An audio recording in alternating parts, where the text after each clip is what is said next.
ఊర్మిళ్ళని గుర్తున్నానుగా. నీ ఇంట్లో ఉంటున్నాను కదా అని నీ ఇష్ట ప్రకారం ఉండాలి అంటే ఎలా? ఇప్పుడు నేనేం చేశాను ఊర్మిళ? ఏం చేయటం లేదో చెప్పు. అసహ్యం మొదలైందా అది విషయం కన్నా త్వరగా పాకేస్తుంది. ఇంకా విషయం నాకు వదిలేసేయ్, నేను చూసుకుంటాను.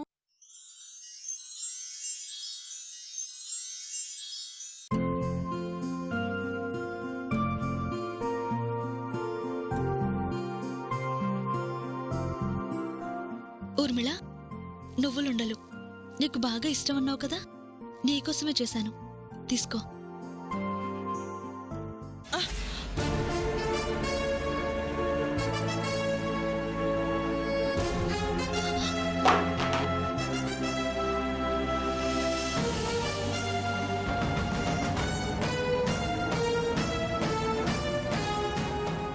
ఏం చేయాలనుకుంటున్నావు నా కూతుర్ని?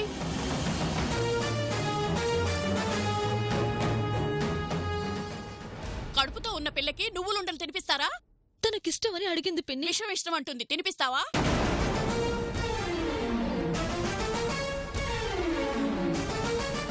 పువ్వుల్లో పెట్టి చూసుకుంటానని తీసుకొచ్చి ఇందుకేనా?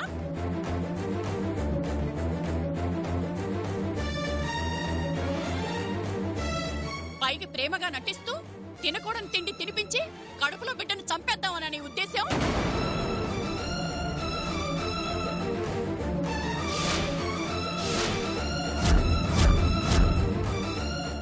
అదేదో తెలియక అడిగితే తెచ్చిచ్చేస్తావా? ఏ పల్లెటూరులో పుట్టి పెరిగిందానివేగా, ఆ మాత్రం తెలియదా నీకు? నిజంగా నాకు తెలియదు పిన్ని. చాలే, ఆపు నీ నాటకాలు.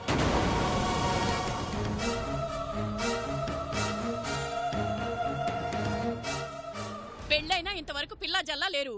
నీకా యోగం లేదని నా బిడ్డ కడుపుని శ్మశానం చేద్దామనుకుంటున్నావా?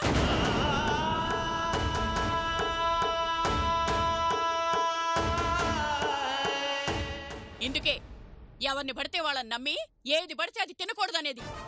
సమయానికి నేను చూశాను కాబట్టి సరిపోయింది. లేదంటే నీకు నీ బిడ్డకి పాడిగట్టేది మహాతల్లి. తనకి తెలియదంటుంది కదా పిన్ని. అయ్యో, నువ్వెంత పిచ్చి మొహం దానివే. ఆవిడ చెప్పడం నువ్వు నమ్మటం బాగానే ఉందే. ఏ బొప్పాయి తింటే ప్రమాదం అని తెలిసింది, నువ్వులుండలు తింటే ప్రమాదం అని తెలీదా?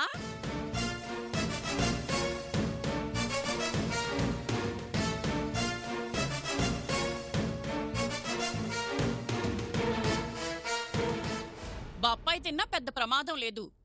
అయినా రాద్ధాంతం చేసిందెందుకు? ఈ త్యాగమూర్తి మంచితనం గురించి నువ్వు సత్య చెప్పుకోవాలని.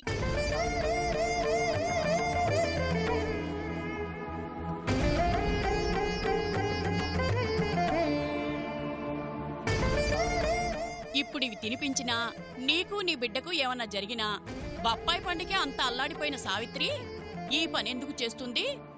నిజంగానే తెలియక చేసిందని తన మీద అనుమానం రాకుండా ముందు జాగ్రత్తది.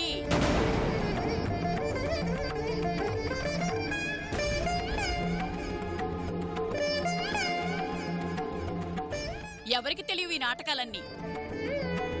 కోపముంటే చంప మీద కొట్టు, పసిగుడ్డు ప్రశాంతంగా ఉండే దాని కడుపు మీద కొట్టొద్దు. నువ్వు రావే పిన్ని.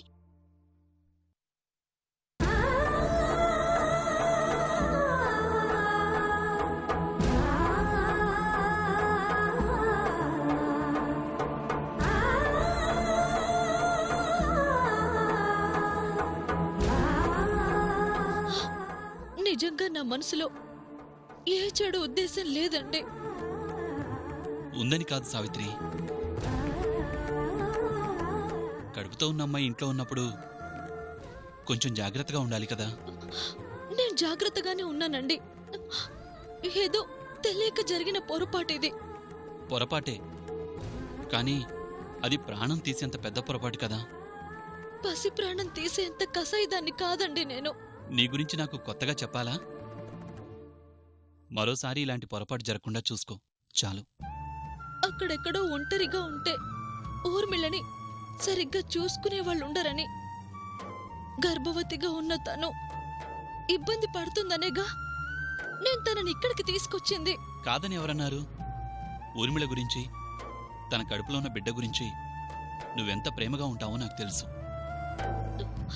మరి పిన్ని గారు చూడండి, నేనేదో కావాలని చేసినట్టు ఎలా చెప్పారో. పెద్దావిడ, పైగా తనకు తల్లిలాంటిది. ఆవిడ భయం ఆవిడకుంటుంది కదా. అభిమానానికి అప్పుడప్పుడు అవమానం కూడా తప్పదు. జరిగిందేదో జరిగిపోయింది. లక్కీగా పెద్ద ప్రమాదం తప్పిపోయింది. ఇవేం మనసులో పెట్టుకోకుండా మరోసారి ఇలాంటి పొరపాటు జరగకుండా చూసుకో చాలు. ఏమన్నా జరుగుంటే అన్న భయం మీకే కాదు, నాకు ఉంది. మళ్ళీ ఇలాంటి పొరపాటు ఎందుకు జరగనిస్తాను? ఆ జాగ్రత్త తీసుకో చాలు. ఈరోజు నిన్ను ఎవరేమన్నా అది నీ మీద కోపంతో కాదు, కడుపులో బిడ్డకి ఏమవుతుందో అన్న భయంతో. బాధపడకుండా వెళ్ళి రెస్ట్ తీసుకో.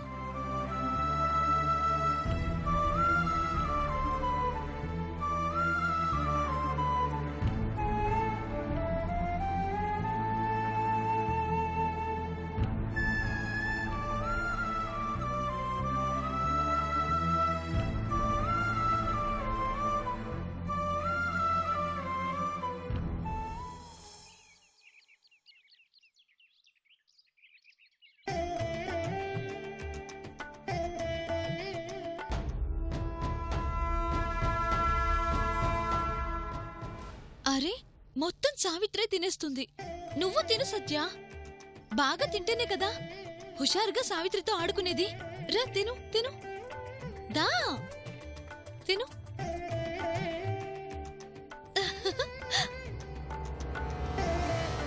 సావిత్రి, నువ్వేంటి? సత్య చూడు, చెప్పిన మాట ఎలా వింటున్నాడు. మీ ఇద్దరు మంచి జంట కదా, నువ్వు చెప్పినట్టు వినాలి.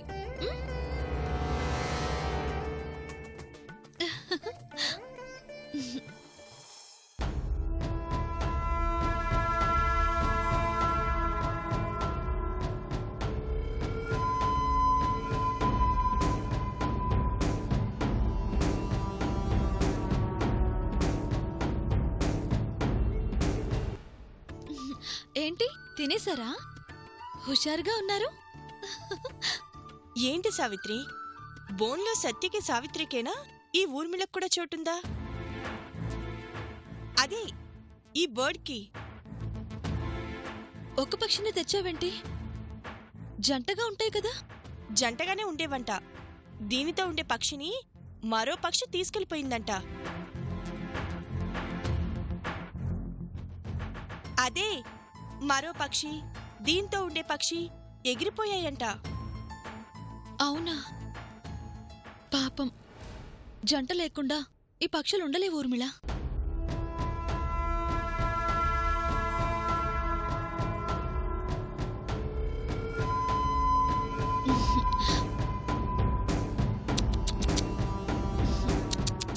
ఆడుకో, నువ్వు కూడా ఆడుకో.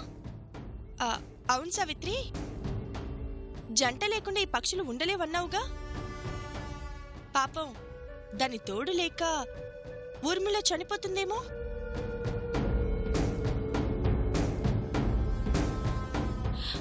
వద్దులే సావిత్రి, పొరపాటును తీసుకొచ్చాను, దాన్ని వదిలేయ్. అవునమ్మా, దాని ప్రాణం తీసిన పాపం మనకెందుకు, వదిలేయమ్మా.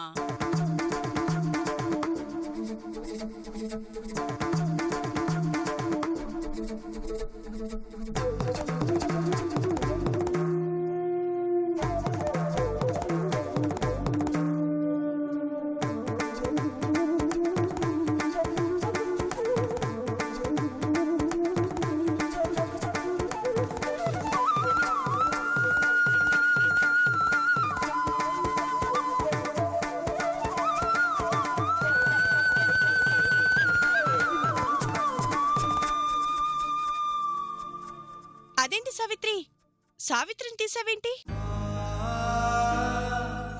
ఎలాగో ఈ సావిత్రి కొద్ది రోజుల్లో ఈ ఇల్లు వదిలి వెళ్ళిపోతుంది. నేనే లేనప్పుడు ఈ సావిత్రి మాత్రం ఇక్కడెందుకు?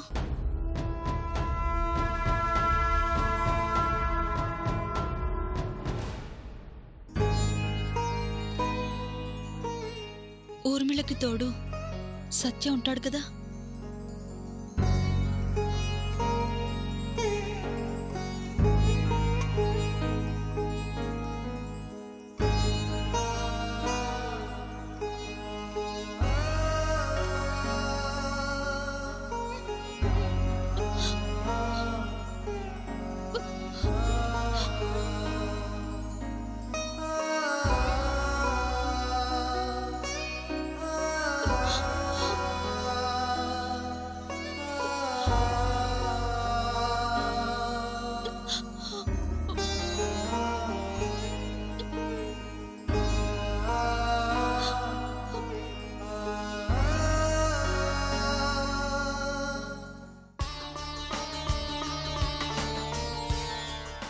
నువ్వే నయమే, రాగానే సావిత్రిని అడ్డం లేకుండా చేసుకున్నావు. బోన్లో పక్షిలాగే ఇంట్లో పక్షి కూడా తొందరలోనే ఎగిరిపోతుందిలే. దానికి ఇది శుభసూచకం అమ్మాయి.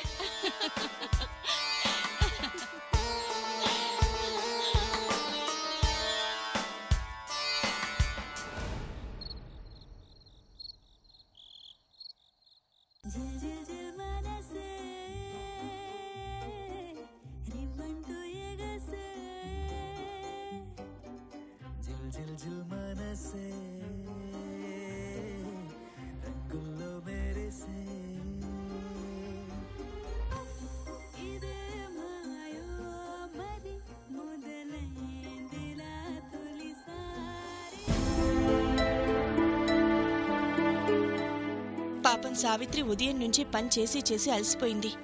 తను పడుకుంటుంది. టీవీ ఆఫ్ చేయి సత్య.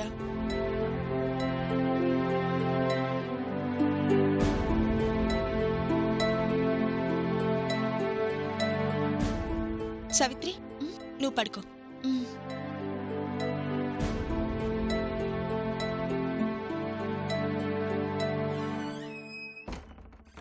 మీ పిన్ని ఇంకా ఎన్ని రోజులుంటుంది? ఆవిడ కోసం సావిత్రి రోజు బయట పడుకోవాల్సి వస్తోంది. మా పిన్నికి గతిలేక ఇంటికి రాలేదు. ఏదో నాకు సహాయంగా ఉండాలని వచ్చింది. ఏ మా పిన్ని ఇంట్లో అడ్డుగా కనిపిస్తుందా? ఆమె వల్ల మీరెవరూ బాధపడాల్సిన అవసరం లేదు. అంత అడ్డుగా అనిపిస్తే ఇప్పుడే ఇంట్లోంచి పంపించేస్తాను. ఊర్మిళ, ఊర్మిళ, నేను చెప్పేది కాస్త అర్థం చేసుకో. ఆ ఒక్క మాటతోనే నువ్వేం చెప్పాలనుకుంటున్నావో అర్థమైంది. మా పిన్నికేంటి, ప్యాలెస్ లాంటి ఇల్లుంది. కాలు కింద పెట్టనివ్వకుండా చూసుకునే పని మనుషులున్నారు. అయినా ఇక్కడికొచ్చి ఎందుకుంటుంది? నా కోసం, కేవలం నా కోసం. ఈరోజు ఎప్పుడు వెళ్తుంది అన్నారు, రేపు ఎప్పుడు వెళ్తావని నేరుగా మా పిన్నినే అడుగుతారు. ఆ అవమానం తనకెందుకు? ఇప్పుడు మా పిన్నిని పంపించేస్తాను. ఊర్మిళ, ఊర్మిళ, ఊర్మిళ, చెప్పేది విను.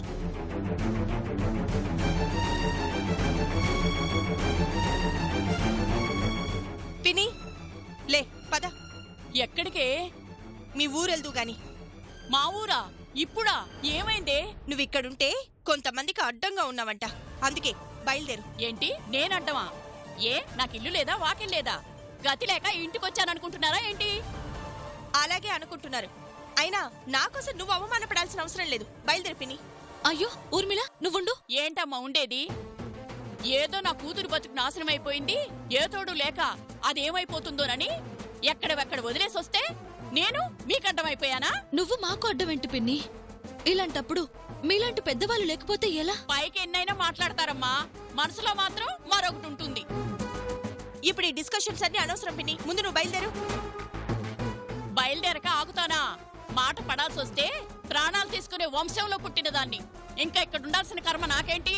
అయ్యో పిన్ని, నా మాట పిన్ని, నా మాట వినండి. పిన్ని పిన్ని వదిలమ్మా. పిన్ని, ఆగండి పిన్ని. నన్ను ప్లీజ్, వదిలమ్మా. నా మాట వినండి. వెళ్ళని సావిత్రి.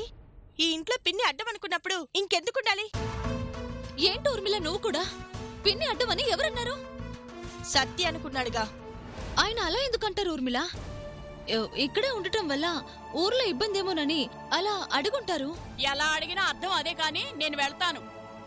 కడుపుతో ఉన్న కూతుర్ని అలా వదిలేసి వెళ్ళిపోతారా? తెలుసో తెలియకో నేనేదైనా తప్పు చేస్తే ఊర్మిళకు ప్రమాదమే కదా. తప్పు ఒప్పులు చెప్పడానికి మీరు లేకపోతే ఎలా పిన్ని? అలా అనుకుంటే నేను అడ్డమని ఎందుకు అనుకుంటారు?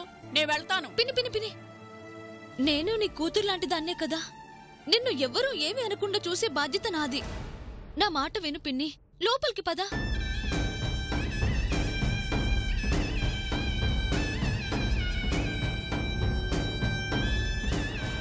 ఏం పిన్ని, నేనే నీ కూతుర్నైతే నా మాట కాదని వెళ్ళిపోతావా? సరే, నువ్వు ఇంతగా బ్రతిమిలాడుతున్నావు కాబట్టి ఆగుతాను. మళ్ళీ మాట అన్నారని తెలిసిందో ఒక్క క్షణం కూడా ఆగను. మిమ్మల్ని ఎవ్వరూ ఏమీ అనకుండా చూసే బాధ్యత నాది. లోపలికి పదండి. పద.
రోజులు గడిచిపోతున్నాయి గాని దీన్ని బయటికి పంపిద్దామంటే కుదరటలేదు. ఇదే మంచి అవకాశం.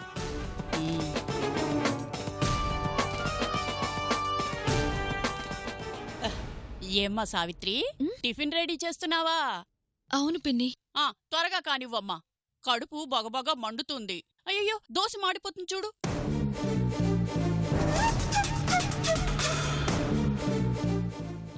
టిఫిన్ రెడీ అవగానే పిలువమ్మా. అలాగే పిన్ని. సరే.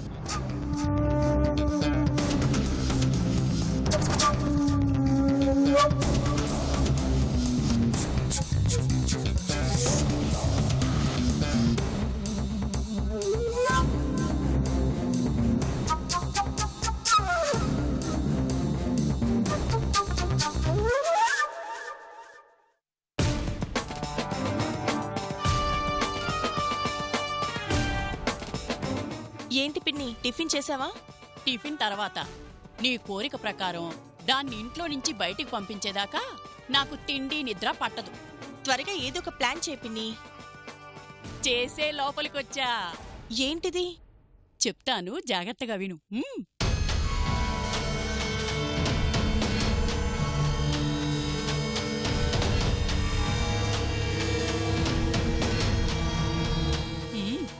ఇది దాచిపెట్టు.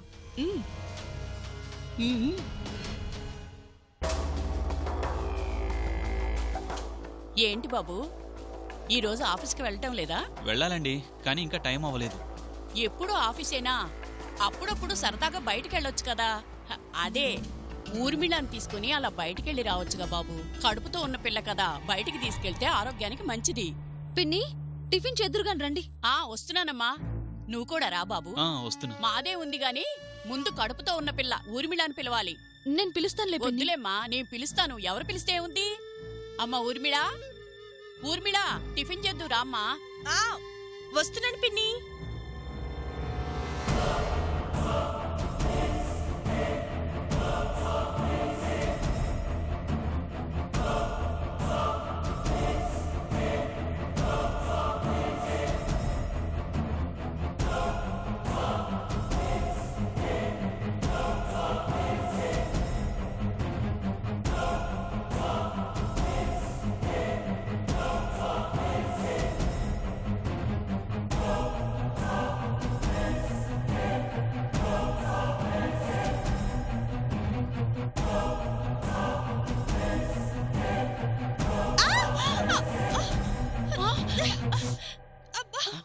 అయ్యో, ఏమైంది?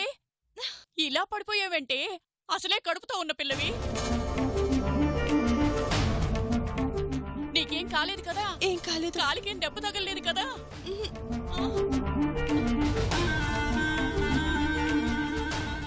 నూనె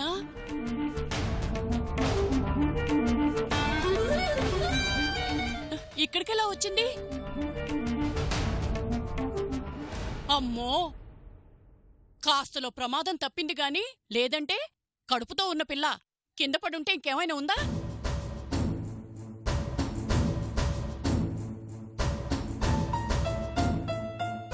కడుపులో ఉన్న బిడ్డకి ఎంత ప్రమాదం.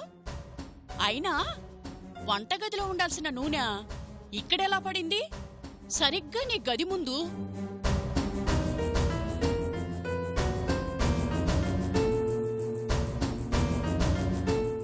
ఇదేదో కావాలని చేసిన పని కాకపోతే సరిగ్గా నీ గది ముందు నూనె పడ్డవేంటి? నా కూతురి కడుపు మీద ఎవరి కళ్ళు పడ్డాయో ఆ కడుపులో బిడ్డను చంపాలని ఈ పని చేసినట్టున్నారు.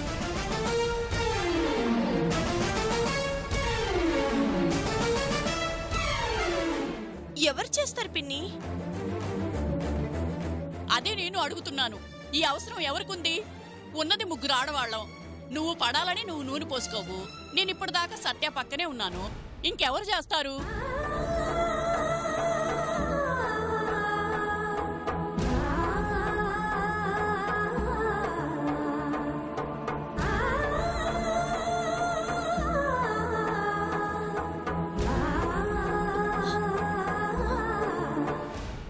స్వయానా బావవి. మరి నువ్వెందుకు సావిత్రిని చేసుకోలేదు? ఒకవేళ సావిత్రిని పెళ్లి చేసుకునే అవకాశం వస్తే నువ్వు చేసుకుంటావా?